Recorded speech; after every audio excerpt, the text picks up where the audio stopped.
اور میں اس کتاب تورات کی بھی تصدیق کرتا ہوں جو مجھ سے پہلے تھی، اور اس لیے میں آیا ہوں کہ جو چیزیں تم پر حرام کر دی گئی تھی وہ حلال کر دوں، اور تمہارے رب کی طرف سے میں تمہارے پاس دلیل نبوت لے کر آیا ہوں۔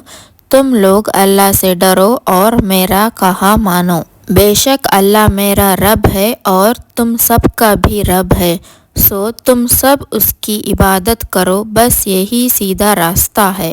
جب حضرت عیسیٰ نے محسوس کیا کہ ان میں سے کچھ نے انکار کر رکھا ہے تو آپ نے فرمایا کہ کون ایسے آدمی ہے جو میرے مددگار بن جائیں صرف اللہ کے لیے؟ تو حواریوں نے کہا، ہم ہیں اللہ کے دین کے مددگار، ہم اللہ ہی پر ایمان لائے اور آپ گواہ رہیں ہمارے کہ ہم فرما بردار ہیں۔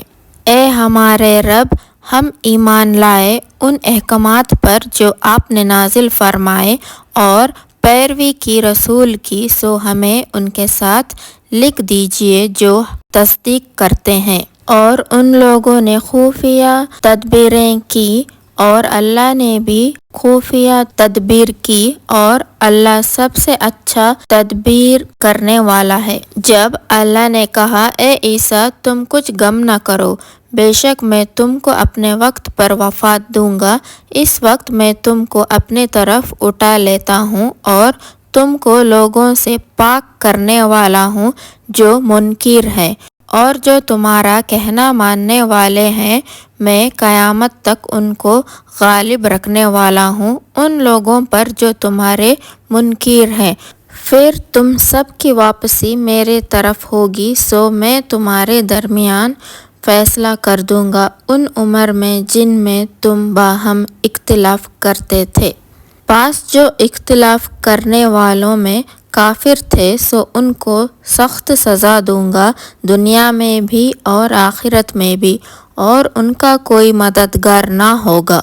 اور جو مومن تھے اور انہوں نے نیک کام کیا تھا سو ان کو ان کے ایمان اور نیک کاموں کے ثواب دیں گے، اور اللہ ظلم کرنے والوں کے ساتھ محبت نہیں رکھتے۔ اے نبی، ہم تم کو اللہ کی آیات اور حکمتوں سے بھری ہوئی نصیحتیں پڑھ پڑھ کے سناتے ہیں۔ بے شک عیسیٰ علیہ السلام کی مثال اللہ کے نزدیک آدم کی مثال سے ملتی جلتی ہے۔ اللہ نے آدم کا قالب پہلے مٹی سے بنایا، پھر فرمایا کہ انسان ہو جا، تو وہ انسان ہو گئے۔ یہ بات تمہارے رب کی طرف سے حق ہے، تو تم ہرگز شک کرنے والوں میں نہ ہونا۔ پس آپ کے پاس قاطع علم آ جانے کے بعد بھی جو شخص آپ سے عیسیٰ کے بارے میں حجت کرے گا تو آپ فرما دیجئے کہ آ جاؤ تم اور ہم بلائیں اپنے بیٹوں کو اور تمہارے بیٹوں کو اور اپنی عورتوں کو اور تمہاری عورتوں کو، اور ہم اپنے آپ کو اور تم اپنے آپ کو، پھر ہم سب اور تم سب مل کر خوب دل سے دعا کریں اور جھوٹوں پر خدا کی لعنت بھیجیں۔ بے شک یہی سچی باتیں ہیں اور کوئی معبود ہونے کے لائق نہیں ہے بازو اللہ کے، اور بلا شبہ اللہ ہی ہے غلبے والا اور وہی ہے حکمت والا۔ آپ فرما دیجئے، اے اہل کتاب، آؤ ایک ایسی بات کی طرف جو ہمارے اور تمہارے درمیان مسلمان ہونے میں برابر اور مشترک ہے، ایک ہم اللہ کے سوا کسی اور کی عبادت نہ کریں اور اللہ کے ساتھ کسی کو بھی شریک نہ ٹھہرائیں، اور ہم میں سے کوئی کسی کو اللہ کے سوا رب نہ بنائے۔ پھر اگر وہ حق سے منہ موڑ لے تو تم کہہ دو کہ تم ہمارے اس اقرار کے گواہ ہو کہ ہم تو مانتے ہیں۔ اے اہل کتاب، تم کیوں حجت کرتے ہو حضرت ابراہیم علیہ السلام کے بارے میں، جبکہ تورات اور انجیل تو ان کے زمانے کے بہت عرصے کے بعد ہی نازل ہوئے تھے؟ کیوں پھر سمجھتے نہیں ہو؟ ہاں تم ایسے ہو کہ ایسی بات میں تو حجت کر ہی چکے تھے جس سے تم کو کسی قدر تو واقفیت تھی، سو ایسی بات میں کیوں حجت کرتے ہو جس سے تم کو اصلاً واقفیت نہیں، اور اللہ تو جانتا ہے اور تم نہیں جانتے۔ ابراہیم نہ تو یہودی تھے اور نہ نصرانی تھے، البتہ وہ سیدھے راستے پر چلنے والے مسلم تھے، اور وہ مشرکین میں سے بھی نہ تھے۔ بلا شبہ سب آدمیوں میں حضرت ابراہیم کے ساتھ زیادہ خصوصیات رکھنے والے تو وہ لوگ تھے جنہوں نے ان کا اتباع کیا تھا، اور یہ نبی ہے اور یہ ایمان والے بھی ہیں، اور اللہ تو ہے ہی ایمان والوں کا حامی۔ اور اہل کتاب میں سے بعض لوگ دل سے چاہتے ہیں کہ تم کو دین حق سے گمراہ کر دیں، اور وہ کسی کو بھی گمراہ نہیں کر سکتے مگر وہ اپنے ہی آپ کو گمراہ کر رہے ہیں، اور وہ اس کا شعور نہیں رکھتے۔ اے اہل کتاب، تم اللہ کے آیات سے کیوں انکار کرتے ہو جبکہ تم خود شہادت دیتے ہو؟ اے اہل کتاب، تم حق و باطل کو کیوں ملا دیتے ہو اور حق کو کیوں چھپاتے ہو جبکہ تم خوب جانتے ہو کہ یہ حق ہے؟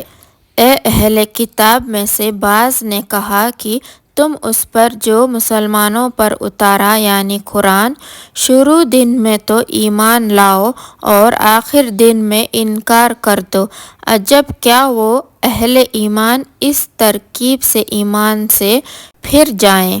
اور تم کسی کے سامنے سچی دل سے اقرار مت کرنا مگر اسی کے سامنے اقرار کرنا جو تمہارے دین کا پیرا ہو۔ اے نبی، آپ کہہ دیجئے کہ بے شک ہدایت تو اللہ ہی کی ہدایت ہے۔ یہ باتیں تم اسی لیے کرتے ہو کہ کسی اور کو بھی یہ چیز مل رہی ہے جو تم کو ملی تھی، یا ایک کہ اللہ کے نزدیک وہ لوگ تم پر غالب آ جائیں۔ اے نبی، آپ کہہ دیجئے کہ فضل تو اللہ ہی کے قبضے میں ہے، وہ جس کو چاہتا ہے عطا فرما دے، اور اللہ تو بڑی وسعت والا ہے اور ساتھ ہی خوب جاننے والا بھی ہے۔ اللہ ہی جسے چاہتا ہے اپنی رحمت سے خاص کر دیتے ہیں، اور اللہ تو ہے ہی بڑا فضل والا۔ اے مخاطب، اہل کتاب میں کوئی ایسا بھی ہے کہ تم اگر اس کے پاس عنبر کا عنبر مال بھی امانت رکھ دو تو وہ مانگتے ہی اس کو تمہارے پاس لا کر رکھ دے، اور ان میں ایسے بھی ہیں کہ تم اگر 1 دینار بھی امانت رکھ دو تو وہ بھی تم کو ادا نہ کریں مگر جب تک تم ان کے سر پر سوار نہ ہو جاؤ یہ امانت کا ادا نہ کریں۔ اس لیے ہے کہ وہ کہتے ہیں کہ ہم پر غیر اہل کتاب کے مال میں کوئی الزام نہیں ہے، اور وہ اللہ پر بھی جھوٹ لگاتے ہیں جبکہ وہ خوب جانتے ہیں